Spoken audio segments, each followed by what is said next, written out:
To achieve the animation, we're going to be doing this using CSS in HTML, but to achieve it, there's a couple of things we need to understand, or we will go through to understand as we go along.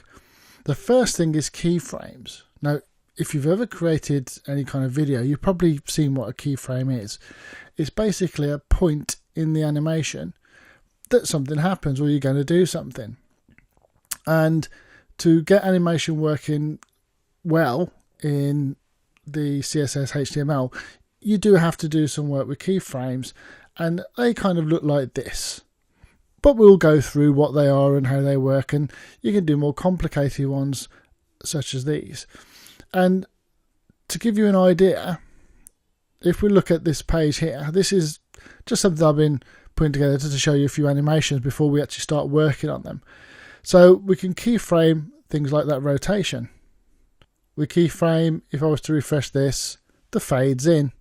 You see these all fade in, everything else fades in, and we keyframe fades out and moves such as that. So all these are handled by using keyframes, and we'll look at those as we go along, because for some animations we don't need to keyframe that much, but for some we need to keyframe more.